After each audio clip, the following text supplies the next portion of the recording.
நான் இந்தியாவில் இருக்கும்போது நம்ம ஊர் பேக்கரிஸில் அதிகமாக இந்த ஒரு டிஷ்ஷை வந்து வாங்குவேன். இது என்னடா ஊருக்கு ஒரு பேருன்ற மாதிரி ஆளுக்கு ஒவ்வொரு பேராக வந்து சொல்கிறீங்க அப்படின்ற மாதிரி இருக்குது. எனக்கு தெரிஞ்ச மசாலா பிரெட் சில்லின்னு எங்கள் ஊரில் சொல்லுவாங்க. வாங்க எப்படி பண்ணலான்னு பார்க்கலாம். பிரெட்டை வந்து இந்த மாதிரி குட்டி குட்டி துண்டாக கட் பண்ணி எடுத்தாச்சு.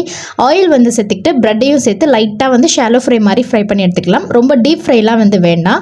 ஒன்றுக்கு ஒன்று ஒட்டாமல் இருந்தால் கரெக்டாக இருக்கும். ஸோ அதை அப்படியே ஒரு பிளேட்க்கு சேஞ்ச் பண்ணிக்கலாம். அதே கடாயில் எண்ணெய், பட்டர், கொஞ்சம் ஜீரகம், சாப் பண்ணி வச்சிருக்க இஞ்சி, பூண்டு, பச்சை மிளகாய் நல்லா ஃபைனாக நறுக்கி இருக்க வெங்காயம் சேர்த்து கலர் சேஞ்ச் ஆனதுக்கப்புறம் தக்காளி வந்து ஆட் பண்ணிக்கலாம். தேவையான அளவுக்கு உப்பு இது கூட வந்து சேர்த்துக்கோங்க.